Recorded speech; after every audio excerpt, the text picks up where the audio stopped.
Usa ka pagtuo, usa ka tingog, usa ka katawhan.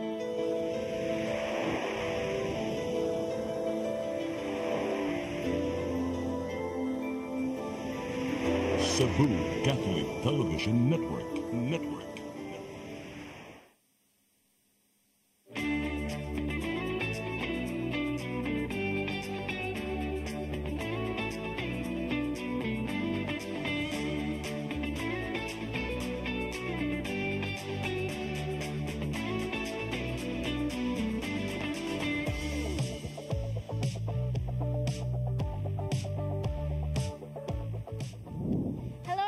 This is Deb. Maayong adlaw kini si Jere ug kini ang New Start Ozone Med Health and Wellness Talk. Hello Kuya Jere, maayong adlaw. Maayong adlaw Deb, ug niya paghihapon ta sa Cebu and ako kagihapon gi-welcome din sa Cebu. Maayong adlaw kaninyong tanan. Sa tanang nga nagtan-aw karon, maayong adlaw kaninyong tanan Luzon, Visayas ug Mindanao kahit sa mga online nga nagtan-aw. Ito po ang programa na hatid sa inyo ng Ozone Med Wellness Clinic kung saan ibabahagi ng mga doktor ang kanilang kaalamang medikal tungkol sa inyong kalusugan. O syempre, kini nga programa dili lang gyud ha para sa may sakit. Apil na ani ang mga walay sakit ug dili gyud gusto nga magkasakit.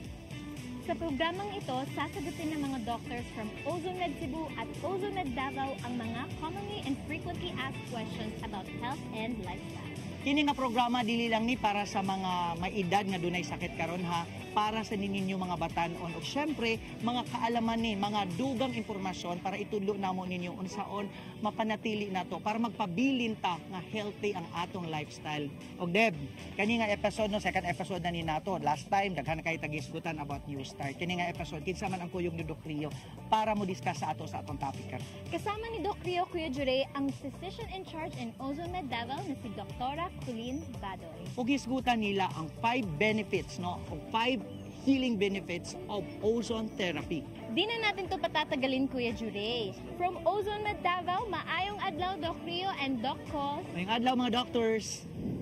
Maayong adlaw sa inyong tanan. Narito po tayo sa Ozone Med Wellness Clinic, Branch Davao.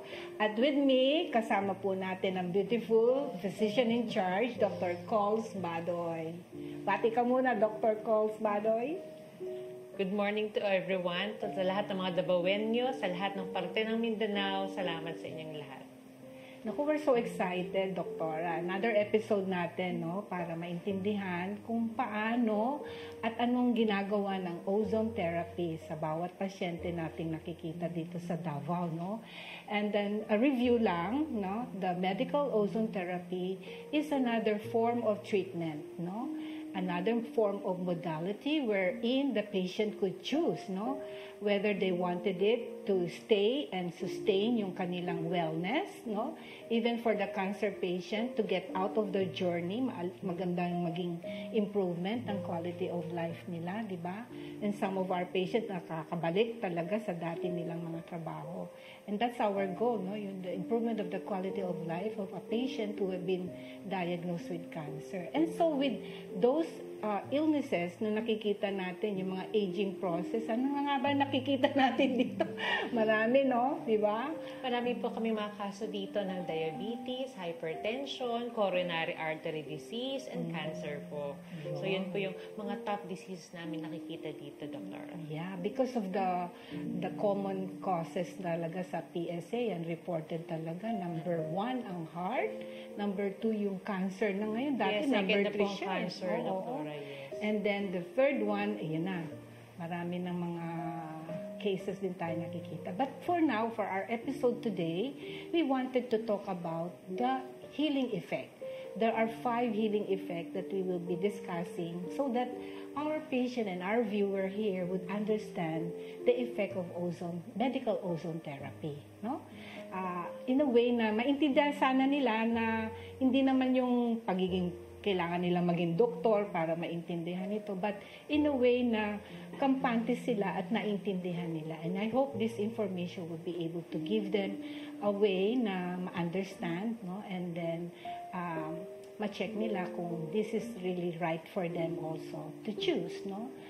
Of what kind of treatment that they wanted. So, nabigay tayo ng option sa kanila, no? An option that gives information of how this medical ozone really works. Let us review muna, no, Doktora? Ano ba itong medical ozone na pinag-uusapan natin? Medical ozone therapy na inistartan natin dito sa Davao. Ang medical ozone therapy, but we started po dito sa Davao, ito po is a new modality of treatment that can be given po to all patients, no? So, mga pasyente pong may cancer, degenerative diseases, or gusto lang po maging well, ayaw magkasakit. So, ito po ay para sa kanila. So, ang medical ozone treatment po, ganito po ginagawa sa katawan. So, si ozone po, okay, ang ginagawa niya po, pinafacilitate niya po ang pagpasok ng oxygen sa mga cells ng katawan. Ano bang importante? Bakit kailangan ng ozone pumasok sa katawan? Or ang oxygen mismo? Ang oxygen po, pag pumasok sa cells ng katawan natin, ini-increase niya po ang energy ng mga cells. Kapag marami pong energy na produce ang cells, dito na po nagagawa ng katawan ang dapat gawin. Like for example, kailangan po ng digestion, nagagawa po ng cells ang mga gawain na to. At the cellular level, no? Yes, So, cellular. Doon tayo magta-topic about the mitochondria. Ano ba yung Yes, mitochondria na yan, ano? Na pinag-uusapan natin. Kasi doon po sa cell na yon, the basic unit ng bawat parte ng katawan ng tao ay a small unit, we call it the cell, no? Na kung saan ang mitochondria, doon po niluluto yung oxygen capacity ng bawat cell na dapat niyang tanggapin. Na once na nakapasok ang oxygen molecule na to, remember, the ozone molecule is a triple atom molecule na oxygen, ano? Yung nasa tubig, lagi natin kinukumpare, ano? May oxygen din yung tubig, pero isang atom lang siya. In the air, ito ay dalawang atom. What we uses in the medical ozone is a 3-atom molecule. And we said that sino ba mas malakas? Ang isang atom o tatlong atom? Diba mas malakas siya? Kaya ang tawag natin supercharge and super miracle. Kasi ang dami niyang nagagawa. And we will be discussing the 5 major healing uses, the healing effects of ozone sa ating katawan. And you discuss about the cellular energy, no? Kaya nga, balikan natin uli yung mitochondrial level, ano, Doktora? Kasi doon, pagka naluto yun, at nabigyan natin ng power yung mitochondria, then this oxygen molecule will be distributed to the different cells of our body, thereby increase the energy. Power. Ayun, the power. The power supply. Yeah, the power. Kailangan ng power. Yeah, yung kailangan kasi katulad ng bahay na kinukwento natin, mahiwagang bahay. Napakahirap kung walang power. Yes, yun. walang ilaw. Walang ilaw, Hindi madilim. makakapagluto, di ba? Yes, so, di ba? Parang ganun lang. Maintindihan po natin na mahalaga na ang power na yon, ang kalakasan ng bawat cells na yon ay mahalaga po para maka-fight po ang bawat yung defense mechanism natin. Kasi may inert defense mechanism tayo, Doktora. Yun nga sinasabi natin, once our defense or our immune system going down, ayun na, Naglalabasan na natin ang mga sakit. Yan. So, yung first effect na sinasabi natin, increase of the cellular energy level. And so, with that, yung transformation na yon, tataas yung immune boosting natin, capacity. Alam niyo po, yung ozone molecule, kailangan niya po, unstable po kasi siya. Kailangan niyang may kakapitan siya lagi. Na pag may kinapitan po siya, doon na nag-i-effect po yung effect po ng ozone molecule. So, let's say for example, pag kinapitan niya ang good cells, lalong lumalakas yung good cells. At nagagawaan niya, Doktora, yung mga dapat niyang gawin. Yes. So, for example, nagkaroon ka ng sugat sa iyong kamay. So, what happens? Nagkaroon ng break, no? So, kapag pumasok yung oxygen sa cells, kasi tinulungan ni ozone na pumasok, yung pag-heal ng skin mo, magiging mabilis. Kasi may energy. So, lahat ng cells na pupunta doon sa balat mo para mag-restore, magagawa niya. Yes. And doon po sa blood system natin, ang mostly talagang kinakapitan ni ozone, yung RBCs natin, yung pula ng dugo. Alam niyo po sa dugo, maraming component po yan eh. Pero mostly, yung red blood cells, yan po ang kinakapitan ng oxygen molecule. Siya po yung nagdadala, siya po yung nagdi-deliver sa bawat tissues, sa bawat cells ng katawan natin. And even the bone cells. Di ba cells is a bone?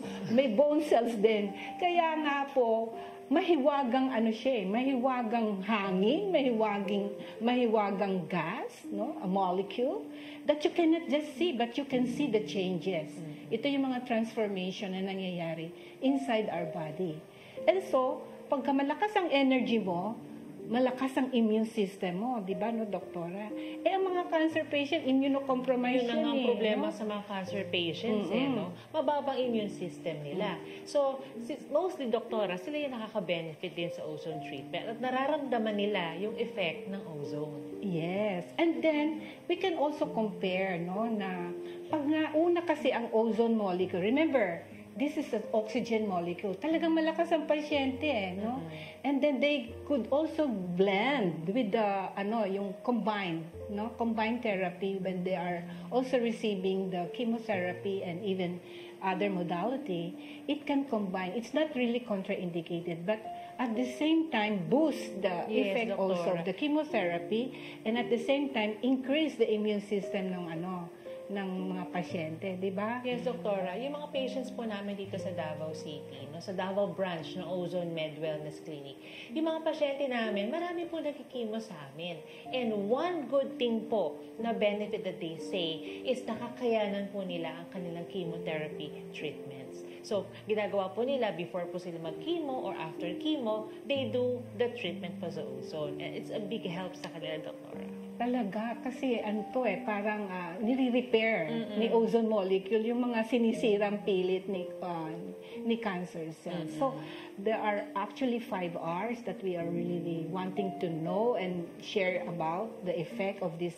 So, the R that we are telling about, the cellular energy that we are talking about, is a rejuvenation, no? And then increase of the immune system, increase ng antioxidant capacity ng ng defense system din natin. Anti-inflammatory din, doktora. Ayun, sa third one natin, anti-inflammatory, and so with the pain management. Yes, oo. Kasi kaakibat minsan may mga pains, talagang ayun na lang, pagka sa ordinary, sa Amerika, pagka talagang the last point na lang, morphine na lang ibibigay, But with the ozone molecule po, with the medical ozone combined, the patient really experience, there is hope na alleviate, na re-reduce yung pain. And how is it, in the DNA level? Kasi may transcriptor, po tayo, changes in the transcriptor messaging. The DNA would signal a message to our mga factor po yan in the brain system natin, na yun po yung hiwaga na nangyayari. Mga transformation of these molecules at the DNA level in such a way that it would produce a natural pang-kontra pa rin. Yes, doktora. Sa nilalabas so, nangyayari na sa ozone treatment natin, doktora, what happens to the cells ng katawan is ina-activate po yung mga chemicals na involved po sa protein synthesis. Right. So, at the level po yun ng cells. So, ano ibig sabihin nun? So, nangyayari kapag mayroong ozone treatment, ang cells natin nagkakaroon po ng repair and restoration. Yes, kaya and so with the repair, kasi nga may mga inflammation, sinisira na ni nung mga bugs na yun. Ano ba yun? Number 1, cancer cells. Kaya papasok ngayon tayo dun sa third effect, yung broad germicidal effect of the ozone molecule.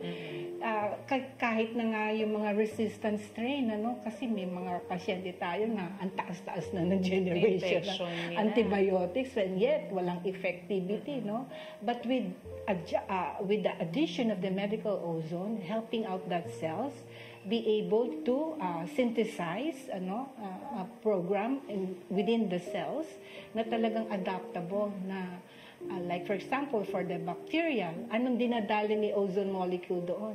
So, ang dinadali po ni ozone molecules sa mga ganito pong infection like bacteria, tinitira niya po or tinatarget niya ang cell membrane. Yun yung pong covering. Kasi ang mga bacteria natin, mga viruses, meron niyang covering. Siyempre, mga kalaban niya, puprotect sila sa sarili nila. So, ang gagawin po ni ozone, sisirain niya po yung covering para po makapasok ang mga panglaban. Yes.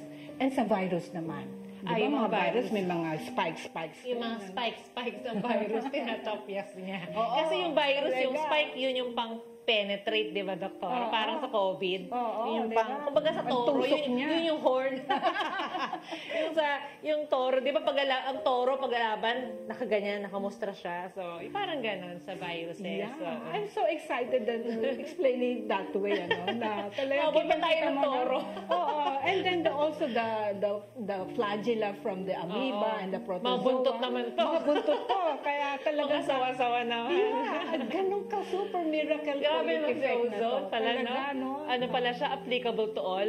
Yes, and I was so amazed at talaga makikita mo yung ang respond ng bawat pasyente. And we are not just we personalize the formulation, the correct dose Yes, for a Doc. certain kind of cases na nakikita natin. And we ourselves are seeing the effect, no? Yung responses talaga ng mga pasyente na to na sa kanilang katawan. Kaya we're so excited. Day to day, we are seeing the transformation talaga. And we tag it as a miracle coming from the Lord, no? Talaga pong may himala, may nanghimala po nangyayari once the ozone molecule penetrate our body. At talagang sinasabi po namin, this is 100% safe because we are targeting in the blood. No? Hindi po to toxic po ito pag sininghot mo talagang uubuhin ka.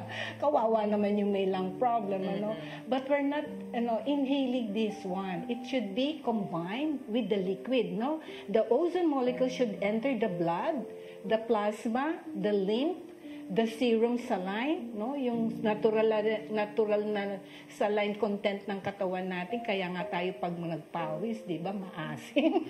Maalat. Maalat. Pag tinikman mo, di yung saline. That's our natural body fluid.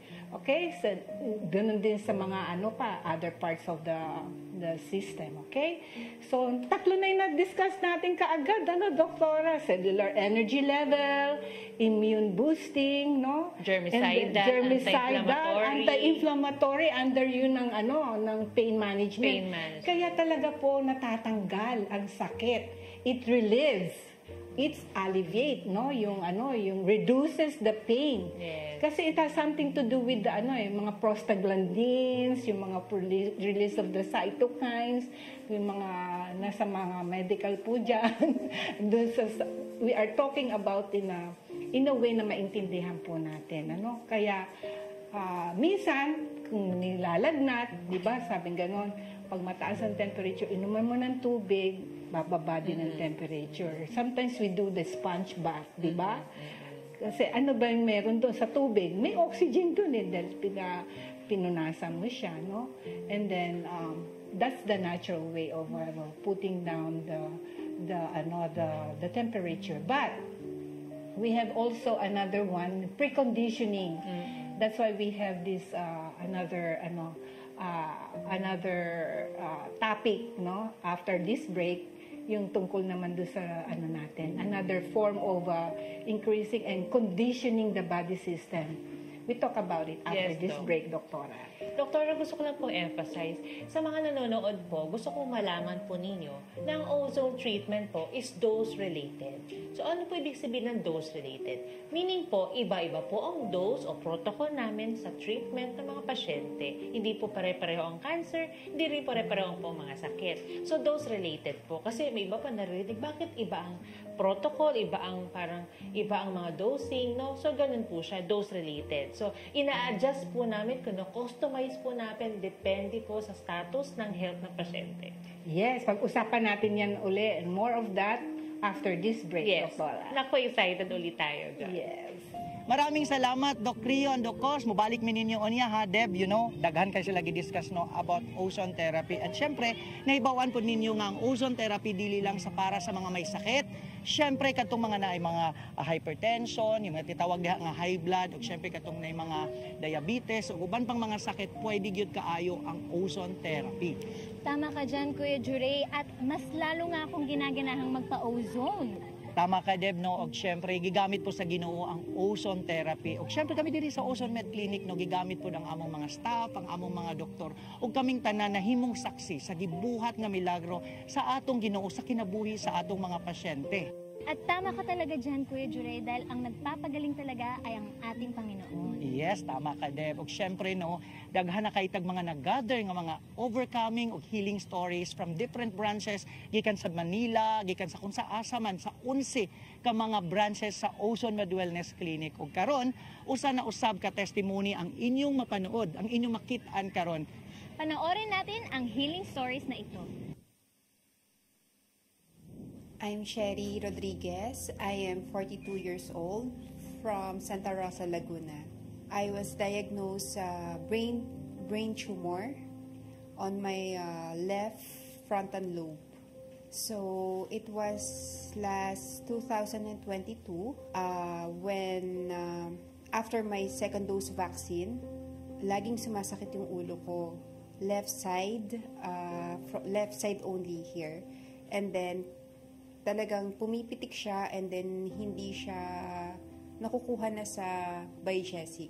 And then, all of a sudden, there is parang bukol na ganyan siya kalapad pag hinawakan dito na matigas. So, sabi ng husband ko, you have to go to neurologist na for check-ups kasi hindi normal na pag masakit ang ulo is may bukol. And then, after my MRI, it was 5 cm brain tumor na frontal lobe. Sabi dun sa MRI, it's meningioma. And then, sabi ng neurosurgeon ko, hindi na siya pwedeng patagalin or else, pwede siyang lumipat sa right side na which is more complicated kapag ooperahan nila. Pwede ako magkaroon ng seizure or pwede maputukan ng kahit anong veins na maliliit. Sabi niya, there is no explanation of brain tumor. Pero kasi hindi rin naman daw hereditary. Sabi, may possibility daw na si vaccine, kasi si COVID vaccine is virus and cancer likes virus. Kasi after lang talaga ng second shot, dun siya sumakit. First time na nalaman ko yung sa MRI, sabi ko sa mga kaibigan ko, pag hindi ako nagising, pakiyakap yung mga bata. Baka hindi ko kayanin. Kakatakot kaya. Sobrang lapit ko kay God, hawak. Sabi ko sa kanya, huwag niyo muna akong bitawan. Kasi hindi pa kaya ng mga anak ko. Si Mommy will have a surgery, brain surgery. So, kailangan huwag kayong mag-aaway. Kasi they're all kids pa.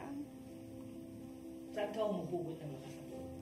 Sa mga friends, sa asawa ko, at sa nanay ko. Sa mga bata.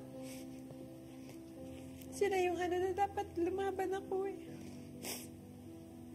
Yung mga kaibigan ko, hindi rin ako iniwan.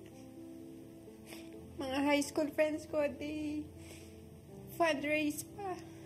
Nang hindi ko alam. Nung inopen nila yung ulo, first nag-remove sila ng brain tumor sa left frontal lobe. Mababaw lang naman daw, hindi pa siya ganun kalalim. So, ang naging conflict is nagkaroon ng hemorrhage sa right side. So, from nung na-close na yung buong ulo, kailangan buksan ulit. Kasi kailangan tanggalin si hemorrhage.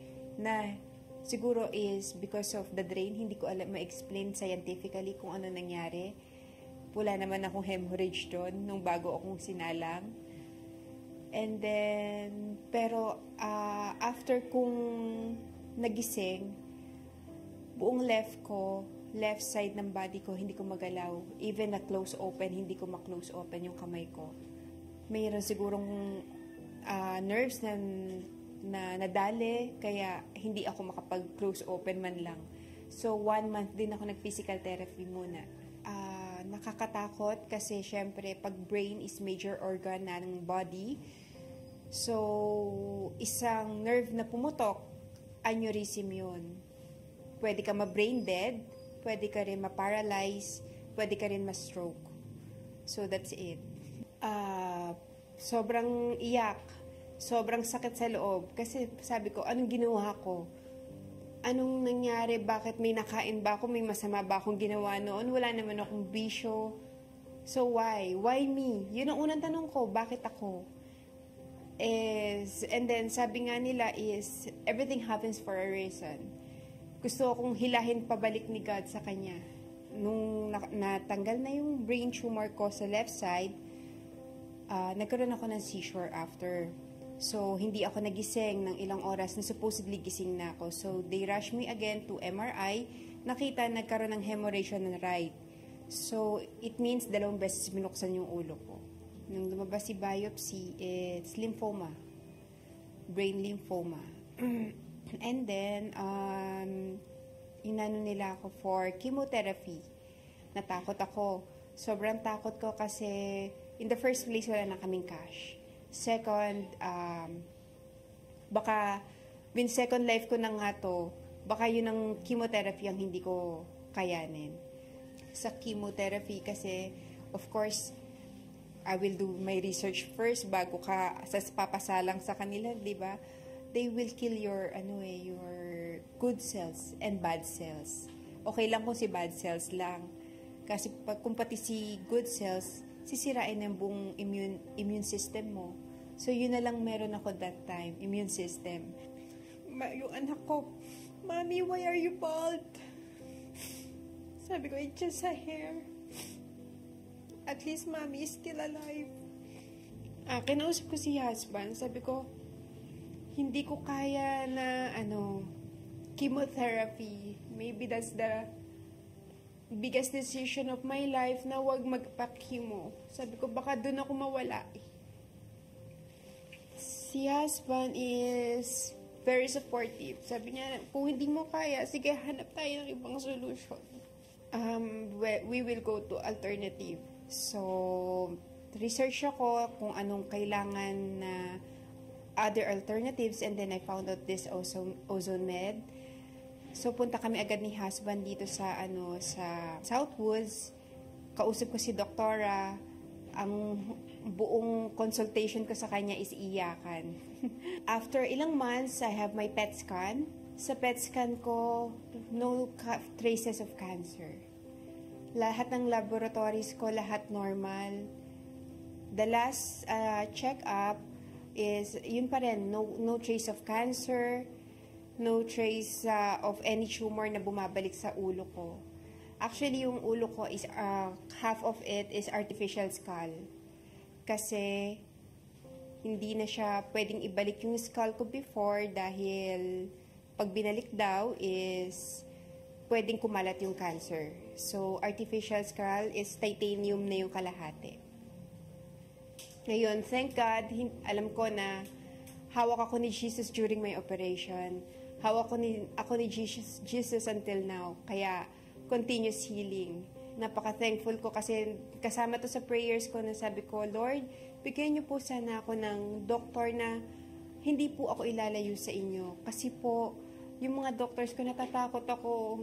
Yung parang feeling ko, end of the world ko na. And then si doktora, she gave me hope. She gave me na lahat ng encouragement, tsaka verses, na talagang lumalapit ako lalo sa Panginoon, na I know na God will heal me. So, pag nasira si immune system, feeling ko doon ako babagsak. Kaya, sabi ko, no. Kaya, mas prefer ko si ozone therapy, mas lumalakas yung pakiramdam ko. I'm very, very fine. Malakas, nakakapag-drive, I can take care of my kids. Tapos, we can also travel again with my family. And, mas lalong nag-bond kaming mag-asawa and my kids also. lahat ng bilin ni doktora, even sa yung New Start, yung nutrition, from food, talagang 360 talaga kami na plant-based lahat. First is malakas ang katawan. Second, masarap matulog. Number 3 is mas yung parang kaya mo ulit, parang normal lang, ganun. At walang side effects na nanghihina ka or nanlalagas yung buhok mo. Actually, I was bald for how many months. Pero ang bilis tumubo ng buhok ko. Pero ngayon, napakakapal. Parang mas healthy ngayon. First of all is kailangan save for your future, for your health. Dapat meron kang savings for in case of emergency. Pangalawa, invest for your health. Kailangan healthy lifestyle. Healthy lifestyle in case of food. Dapat active din. At the same time, love yourself. Yun talaga. Kasi life is too short. Hindi mo alam what will happen next. To my husband, first of all, thank you so much. Without you, hindi ko kayanin lahat ng to. At salamat sa sakripisyo mo sa akin at sa mga bata. To my mommy, na very supportive sa akin at sa aking family.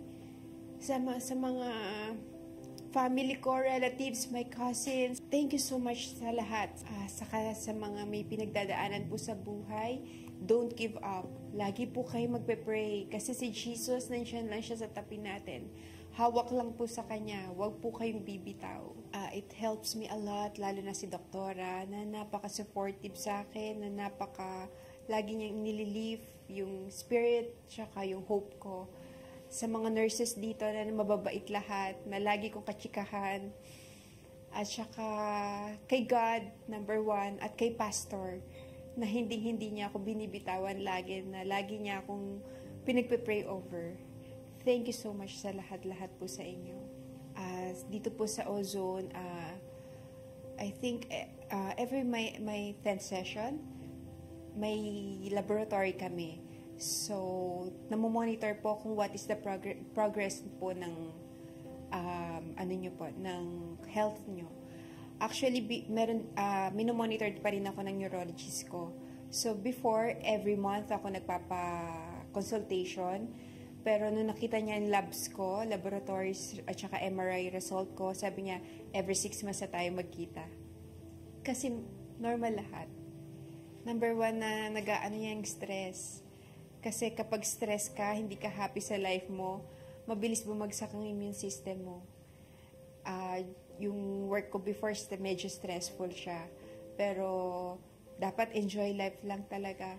Love your family, love yourself, and love God. Ay, sobrang thankful ako kay God. Every minute, lagi ako nagpapa-thank you sa Kanya. Kada may maliit na bagay na blessing, sobrang thankful na God. Kasi sabi ko, God, thank you for the second life, second chance. Nararanasan ko pa yung mga activities ng mga anak ko. Buhay pa ako, katabi pa rin nila ako. Pag tinititigan ko sila natutulog, lagi ako nagpapa-thank you. Thank you, God. Nakikita ko pa sila. This time, I can talk to everyone na mayroon pa rin pong miracle na nandito pa rin po si Jesus to save us.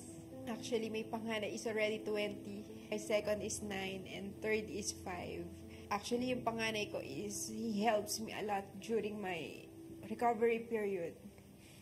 All of them, nag-ano naman sila, wala nag-aaway, they help household chores. Kasi every morning, paghahatid ko sila sa school, lagi ko sinasabi sa kanila, let's pray first.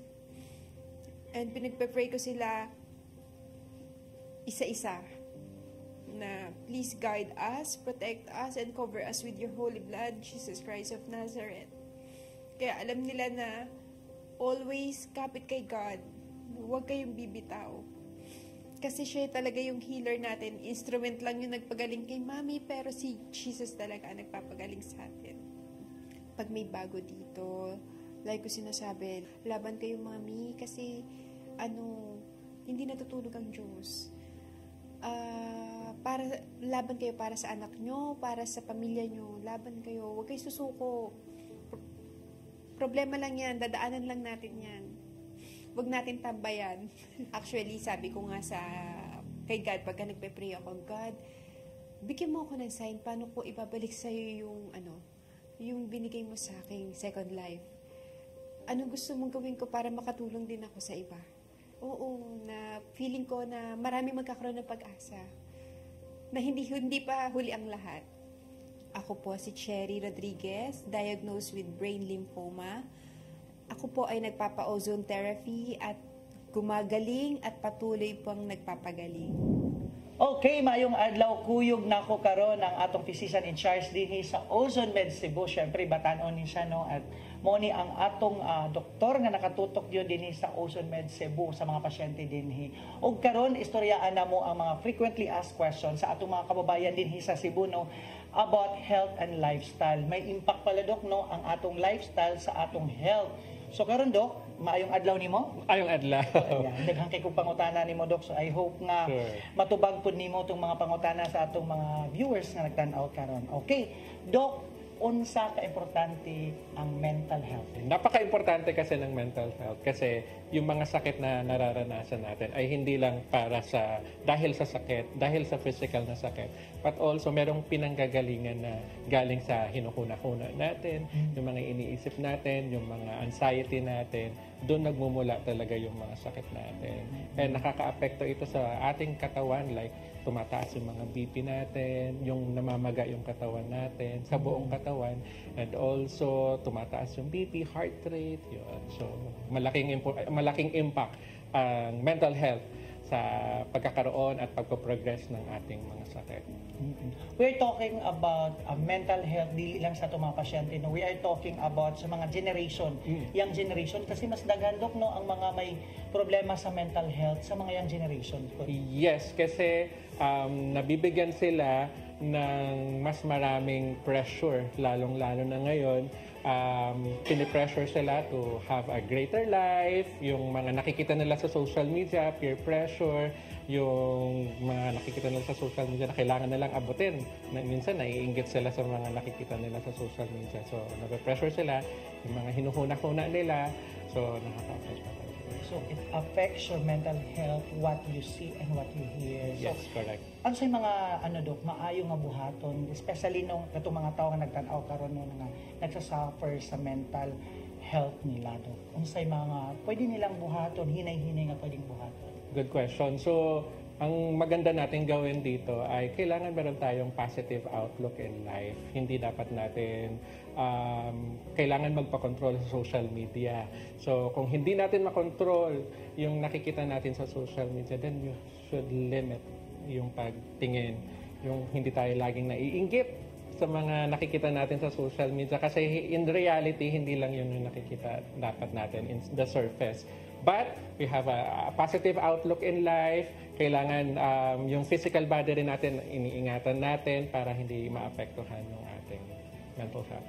Yes, at napaka-importante din no na kita bisan wala tay sakit akala nimo no bisan gatuora ka nga okay ra ko pero daghan kay kagingsod sa imong hunahuna no nga minsan pag ikaw lang usa sa imong kwarto dito na ka magkaroon kaya nga daghan kay sa mga batanon karon no dahil dili healthy ang ilang mental, okay, yung mental health nila dili healthy, so nandun na rin dok yung mga suicidal, okay, di ba, yung mga anxiety.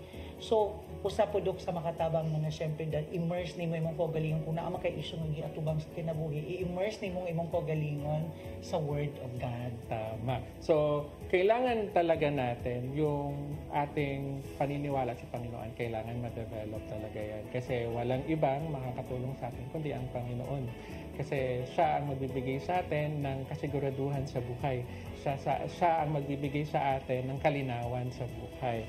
Kung yung kailangan natin maano sa promises ng Panginoon na kaya niyang ayusin lahat ng mga problema natin sa buhay. And also, specifically sa mga batanon karon ay huwag tayong magmokmok. Kailangan, usually, lagi nga tayong nag-aano sa social media. Marami tayong friends sa social media, but physically, wala tayong time to immerse ourselves sa ibang mga tao. Hindi tayo nagkakapwa-tao and we don't go to church. na dahil nandun na tayo sa kwarto natin. Kaya napaka-importante na ma-develop natin yung relationship natin sa Panginoon. At the same time, pupunta tayo sa physical church para makita natin yung mga tao, makapag-pray tayo with other people. And syempre, Dok, no, importante po na natay pamilya beside us. Permitang surrounded with people who loves us, people who understand, people who will give you good advices, positive na outlook sa buhay. No? Ayan, Dok, istoryaan na nato ang mental health. So, from mental health, syempre doon tayo sa physical, Dok. Yung stress. Yung iba kasi, di ba, nagmamanifest yung stress talaga, Dok. Minsan nagkaka-allergy na sa sobrang stress, hinihika na pag sa sobrang stress. Gaano ka-importante, Dok, na iwasan natin ang stress? Ang stress talaga ay nandiyan na talaga yan. Ever since pagkabuhay natin, meron na tayong mga iba't ibang klase ng stress. Ang pinaka-importante dito ay paano natin iiwasan o aalisin yung mga hindi naman talaga importante na stress. So, kailangan tingnan natin ano ba yung kadapat-dapat o karapat-dapat na tanggalin sa buhay natin na nakaka-stress. Like yung mga work natin na pwedeng i-delegate sa iba. Katulad ng yung pag-work natin sa night shift, usually yung mga batanon, they have the, marami yung stress nila kasi nasa night shift sila. Doon tumataas yung mga cortisol levels nila, yung stress hormones nila na nakaka-affect sa BP nila, nakaka-affect sa sugar level nila. Tapos doon rin sila nagkakaroon ng anxiety, yung topic natin earlier. So sa peer pressure, kailangan din natin na maging, lalo na yung mga batanon ngayon, kailangan maging matatag tayo. You should really choose kung sino yung mga sasamahan natin and hindi tayo magpapatinag sa o magpapagalaw or magpapa-apekto kapag meron tayong mga nakikita, nabubuli or ganon. So, kaya kailangan maging matatag tayo sa ating personalidad. Maging kilala natin dapat ang sarili natin kung sino tayo sa mata ng Panginoon at sa mata ng ating family and friends. Yes, dahil kayo itong nakatunan sa sinabi ni Doc, no, sa stress pa lang, no, unang-una declutter our life. Yes. Yung mga hindi dapat naman talaga. Minsan kasi tayo, Doc, no, kasi sa buhay ngayon, ang hirap ng buhay, no, kailangan mong kumita. So, some of those nating mga kababayan, dire, na 24/7 na ang trabaho. Especially, siyempre, din sa Visayas o sa Mindanao, no, na gamay lang mga opportunity. So, as much as possible, kung naatay pwedeng mapagkakitaan, imog yun na siyang i-push. Pero, nagdala din na ni mo stress. So, yun, declutter ni mo o mabutang ang dili kinahanglan sa imong kinabuhi. Saka, pangalawa, Dok, katong naay mong pamilya, no, na always kamo sandal sa imong pamilya. Always kamo salig sa imong pamilya. And pinakamahalaga, ang stress buster talaga is imong faith sa Panginoon, no? Ang faith nimo sa Ginoo. And tama yung sinabi mo, Dok, no? Na sa church, mas makakakita ka ng daghang mga tao nga mas mo push pa nimo, mas mo encourage pa nimo. And with this, no, mas madali nimo nga malampasan yung mga stress level na meron ka sa buhay. We are talking about stress, not just mental, not just internal, but stress din na physical, no?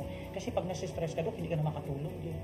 Di ba? Pag nasi-stress ka, agit ka, hindi ka productive sa trabaho nimo, di ba may ngon ana nga epekto. Pero medyo dito din mata sa side, Dok, nga katong atong mga kababayan din sa Cebu makarelate gyud ani, especially din sa Cebu City, uso na kaayo ang buffet, ang eat all you can. And syempre, daghan na kaayong mga laming kanunon diri, kinabot, lechon, chorizo, o uban pa nga medyo di na ka makalikay, especially seafood. Dok, unsa maning food addiction? Food addiction ay yung mga hindi na dapat natin kainin na masama sa ating katawan ay mas lalo natin kinakain. Kasi usually tactic yan ng mga restaurant or ng mga nagbebenta ng food. Mas lalo nilang inaalatan, mas lalo nilang pinapatamis yung food para maengganyo yung mga kumakain sa kanila na mas lalong umorder. Yung iba nagbibigay ng bread muna sa umpisa para yung taste buds nila ma-entice, ma-stimulate para maka-order ka. O kaya magbibigay sila ng mga nuts muna na maalat-alat para mag-change yung taste buds nila. Mas lalo kang uuhawin, mas lalo kang magugutom, kakain sila. Yung mga milk teas natin dyan, mga milk tea lovers natin. So, ayun, masyadong matamis para mas lalo tayong mauhaw. So, yun. So, doon nag-start yung cravings natin sa sweets, sa salty foods na masama sa ating katawan na nakaka-cause ng diabetes. Yung mga most common na sakit ng isang Filipino, not just sa Cebuanos but the Filipinos, the diabetes, the hypertension, and the other diseases usually ang primary cause ay inflammation, even cancer. O, kasi usually, Doc, no, especially karon mahilig ang mga tao sa soft drinks. Di wata naghisgot og mga cancer patient no, mga batanon karon, di ba? Into soft drinks, daghan na po tag mga energy drinks, Yes. di ba?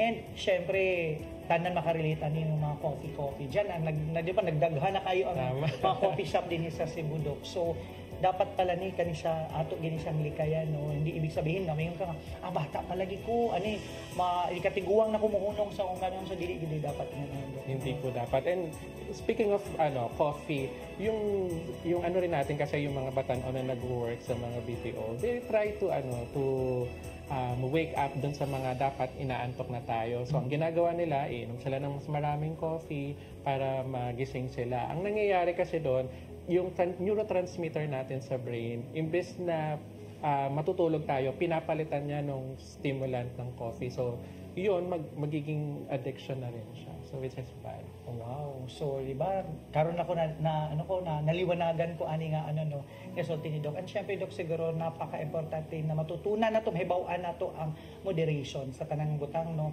Moderation sa pagkaon, moderation sa imong pag-inom. Ug syempre, dili gyud dapat nato in-encourage ang tanan, no, para mawang mental health, imong mental stress, maayos ang mental health mo.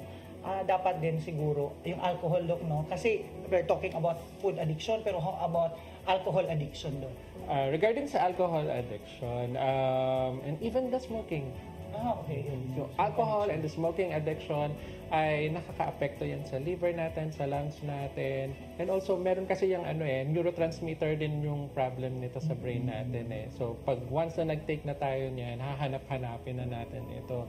At magkakaroon tayo ng parang feeling of goodness sa ating katawan, which pag along the way, pag ulit-ulit na ito, nadadagdagan sa katawan natin, nagiging addiction na ito, pero nakaka-harm sa katawan natin. So, I encourage you all na hindi talaga dapat simulan ito, lalo sa mga bata. Yung tikim-tikim pa lang, huwag na, i-avoid na natin. Yes, tama. No? Pabata ang mga may sakit karon. Even din sa Ozone Med Wellness Clinic, no? We have like 27 years old na lung cancer, di ba? So, this is lifestyle diseases, Doc, di ba? We have also yung mga nag-wellness na natin, mga high blood, mga bata pa pala, mga high blood mo, no? So, parang di lang yun na sa stress, pati na sa pagkaon. Yung kanang akala ni mo, na anda na nini mo, no? Kaya normal na mukhaon kung para ginamos, sa Cebu, buwad. So, yun dahil, mo din ay hinungdan di po na siya, Dok, na mag-complicate na ang imong sakit, ang pasakit ng mga to. Dok, daghang kay salamat, no, for telling us and for sharing us this, simple lang ni ng mga pangutana, everyday makadungog ta ani, natin ka mga kailangan nagkasakit ani, pero kini nga, sa masagingan ni Dok, no, kini ang sinugdanan na pwede pang mas mudako, pwede pang mas mulala ang imong sakit. So, as early as now, dapat bantayan nato kanunay ang atong lifestyle, kaya ang impact sa atong lifestyle mudangat na sa atong good health, or is it yung sakit nga motakod sa atong lawas. Doc, daghang kayong salamat, and I hope na susunod pa nato mga episodes, matubag pa nato ang mga frequently asked question sa atong mga pasyente nga nag-inquire din sa Ozone Med Wellness Clinic. Daghang kayong salamat. Thank you, Doc M.I. Thank you. We're back. We're continuing our discussion, Doktora, optimizing the health and wellness ng mga pasyente natin. And we're discussing about the 5 healing effect of medical ozone in our practice, in our clinic here in Davao. Okay, so saan ba tayo nag-start? Doon tayo sa anti-inflammation and pain management, Doktora. Yes, yung mga pain na yan. Yan, nakakatulong din pang medical ozone therapy natin by IV infusion. And even another method of delivery is the rectal insufflation, yung nababawasan yung kirot at hapdi at man yung mga pains na yun na hindi mo maintindihan kung saan-saan. Multiple pains. Nandun sa ulo, nandun sa balikan, nandun sa lahat, sa lower back. Nandun na lahat because the cancer cells are really talagang trying to find this way kung saan siya dapat pumasok, at especially kung weak yung area na yun, di ba? Matindi pala talaga, matindi. Oo. Pero mas matindi si ozone. Yes, pero because of the systemic effect, Yes, the po. medical ozone, it can penetrate every wall. Lahat, hanggang sa kaduluduluhan ng himaymay ng buhok mo. Basta may mapasukan. Hanggang doon sa dulo ng Papasok daliri, siya. papasok siya. Kaya wala siyang hinihindian. At pag siya ay nakapasok, especially sa mga bad bugs in our body, Humanda na sila. humanda sila. Talaga siya ay Superman. Para siya si Pacquiao. Uulitin ko ulit, ha? Para siya si Pacquiao. Pag sinuntok mo, knockout na kagad. Knockout na. Disintegrated na kagad sila. And how do they pass on? How do they being released? No? It's through the urine, through the defecation, and through perspiration. Meron tayong another program here in our clinic that we are trying our best to help out our patient. Yung mga pasyente natin kasi hindi na nakaka-exercise talaga yan because of the weakness and fatigue, talagang konting hakbang lang dahil nga galing sa ganong modality, or iba naman talagang bumaba ng immune system nila. So we have a procedure here wherein we precondition the patient in their system so that the perfusion of the medical ozone molecule will be very, very well and absorbed talaga to sa loob ng natin. And through that, Pang-boost, doktora. pang-boost din. Pang-boost ng effect ng ozone. And then we call it the hyperthermic pad or the recovery pad. Recovery pad. As if talagang we are activating the dendrites, the sweat glands of our body, even the nerves, relaxes yung mga tinatamaan ng mga ganong inflammation na for them, they would really, nararamdaman nila yung effect, doktora? Dok, yung iba kasi, yung ibang cancer patients namin, o ibang mga pasyente may degenerative diseases, gusto sumakay sa ating recovery pad. Sumakay po. Kasi yung po recovery pad po namin, it's like, ano ba tawag doon? It's similar like you're into a parachute, ano ba ito? Capsule. Capsule pala. Capsule. Parachute tuloy. Sorry po. Capsule. So you will be in-house or you will put inside a capsule. And then dito po, ina-administer yung high heat sa katawan nyo. The hyperthermic effect. Okay. So it can be the patient po mag-lie down po for 10 to 15 minutes at maramdaman niya po yung effect ng heat sa katawan niya.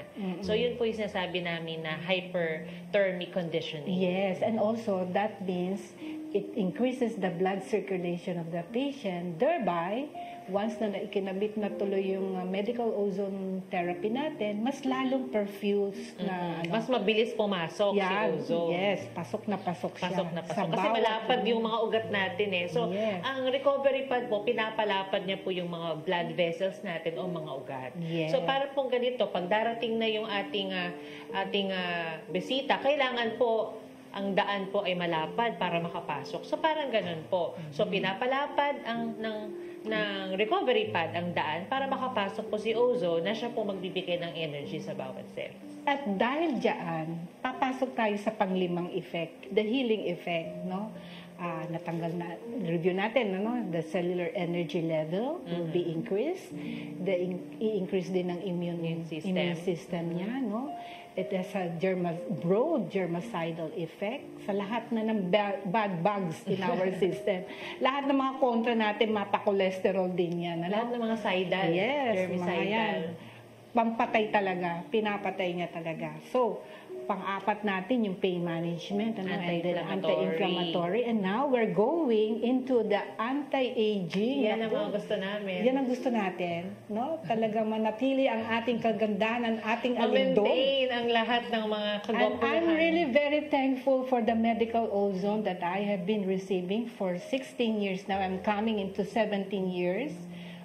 Counting, ito na po yung maintenance ko. Doktora, share mo yung effect sa'yo sa anti-aging. Ay, talagang napakaganda. Mga excited kami. Paano daw? I think this, marami siyang ginagawa. Talagang pinapabata niya yung cells mo. In a way na very energetic yung cells mo na yun. Parang, like me, I'm in my 60s already. But my cells, once they monitor it in the biological monitor age of my cells is about 45 to 50. How would you like to have that? Narinig niyo yun? Diba? 40 plus lang si Doc? Parang ganon. Na talaga yung height and the strength of a 40 to 45-year-old. Nararanasan mo. Sharp ang mind mo. You can do, yun yung sinasabi natin, improvement of the quality of life. I thought at the time when I was diagnosed to have the cancer, talagang depressed ka, I closed down my 2 clinics. No? I have to focus on my treatment. And then, at yun na nga, nung nag-focus ka talaga, kailangan mag-focus ka talaga sa treatment mo, no? Na, hindi mo to isasantabi, bahala na kung ano, dumadating din yung depression kasi na talagang ipapark mo yung practice mo. I was nung na-diagnose ako, nasa height din ako ng practice ko, enjoy ka pa. So, nung pinark ko yun, talagang nag-focus ako and I understand how this process going on, nakita ko talaga yung effect, not only in my system, but with the internal, intracellular level, kitang-kita ko talaga ang effect. And so, I was able to confidently say there will be no recurrence if you follow talaga yung protocol, not only in the medical ozone, but of course we are teaching our patient here yung lifestyle na talaga. No? They have to have a very good lifestyle, a healthy lifestyle change in their body. Kaya nami-maintain po natin yon, no? Kaya anti-aging kasi yun ang gusto natin, up and about, hindi tayo kuba, na dumiidad tayo, nagkikane tayo, and then also prevention, no? Ano yung mga prevention natin? Di ba may nagkakaroon tayo ng heart attack, ng ganyan, yung mga super, di mo inaakala na mangyayari sa'yo. Alam mo ba, ang medical ozone therapy, because of the oxygen molecule, ang dami niyang transformation na ginagawa. And so, with the rejuvenation effect, talagang anti-aging yon. Yes, talagang sa blood flow, doktora. Again, we talk about the protein synthesis, di ba? Pag umiidad na tayo, medyo nadideplete kasi yan Kaya pati yung collagen level din natin, Ang ozone molecule would stimulate, activates all this protein synthesis. You can discuss about it, the degradation of the protein, na yan. Pag bumababa na yan, nadideplete na yan, talagang kitang-kita mo na yung aging process. And so, kikita mo mga wrinkles na dyan. Kasi bumababa na yung protina ng katawan natin, doktora, as we age. As we enter the age of 40, bantay kayo, 40 years old. Yes, men and women po, no? Bumababa na po ang level ng protina natin. So, ang isang pinaka-major po na protina bumababa is collagen. Yeah. So, kaya nga si ozone po, it helps po to activate yung protein synthesis ng katawan. Ano po yung synthesis? Pinoproduce niya ang maraming protina sa katawan natin. Kasi ang protina po natin, taga-repair. Yeah. So, pag may repair, beautiful. Yes, and the protein is the building block. Yes, building blocks. Para siyang puzzle Pagka kulang yung mga... Ipipiliin niya na parang... the oxygen molecule would be regenerating another, the protein synthesis na nga na yun, nagpo-produce siya so that he fill in the gap. Fill in the gap.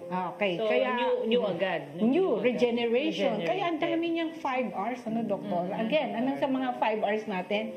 It can repair, it can restore, it can regenerate, it can relieve the pain, it can revive. Revive, yes. Yung mga weak cells natin, pinapalakas niya Yung good cells, sinusustain niya. Maging good cells siya lagi, all the time. And sustain yung kanyang, yung optimum talaga yung, niya, yung energy na yun. Diba? Napakaganda. Kaya nga po, ang ozone treatment is dose-related at syempre po, kailangan po continuous. Kasi yung 5 hours, mababawasan yung effect. So, dapat talaga continuous siya. So, depende pa rin po sa makas ng pasyente. Yeah. And that's the essence of when you give the correct dose for each responses of this patient, doon po talaga nagsusustain yan. Mananatili ka, and I'm praying, declaring, I'll be aging up and up but I still have the energy of a 45 to 50-year-old, at least half of my diba? So join us. Nag-hiking ka pa ba? Oh yes, I like hiking. 40 years Biro old. mo yun, at the age of 60s, nakapag pa ako, zip line. And some of Grabe. us, we're not allowed because somehow mataas ang blood pressure. Ganon. I enjoy that. And then I really thank the Lord na ang ginagawa ni Medical Ozone is really sustain your energy level in a way that it balances all the abnormality. Kung meron mang abnormality in your system, he's the one who fill it up. And he's the one who corrects it. No? Ganun kaganda siya. Kaya, ang medical ozone po ay a super miracle molecule that would help you, yung natural defense po natin, increase its capacity, the antioxidant capacity of our patient na talaga pong magiging malakas pa yung kanyang antioxidant defense system. Alam niyo po yung oxidant, pag sinabi pong oxidant, parang kinakalawang na, no? Sa isang term naman, neutralize ng ozone molecule ang mga kinakalawang ng mga daanan, na particularly yung mga vessels natin, and even the nerves. Kaya nga lahat to tinatamaan ng ozone molecule. Kasi cellular Doktora. level, doktora, di ba? Right. The Cellular muscles, the tissues, the bones, and everything in us. Kaya napakaganda. The Lord had made us in His image na talagang we are a creature na talagang I remember when we are studying the anatomy, how the Lord intertwined every muscles and nerve, and how we align every vessels and arteries natin in such a way na talagang that is particular for that kind of person. No? Ganon din po yung approach natin dito. If you give the correct dose for a certain kind of illnesses, no, and talking about cancers and degenerative diseases, and so with even for the well, no, I've seen the performance of the athlete na talagang high performer sila. Yung endurance nila to Euro, yung ilang mile na tinatakbo, yung marathon na yun, pagka nakapag medical ozone therapy, kasi maraming method of delivery dito, doktora, and we are a lot of delivery na ginagawa natin dito sa clinic. And so with the recovery pad also increases the performance, no, athletic performance ng mga mga nasa sports, no.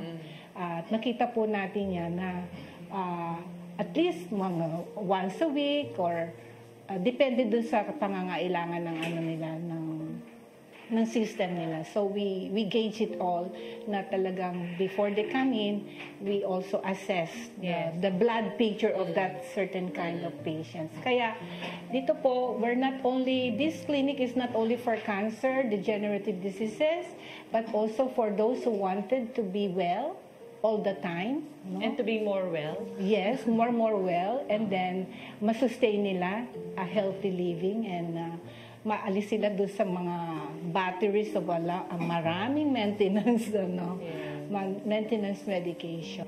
Ayan, doktora, we're so thankful that we're able to discuss about the 5 healing effect of medical ozone, no? At abangan pa rin ninyo yung marami pa po naming health talk about the medical ozone therapy here in Davao.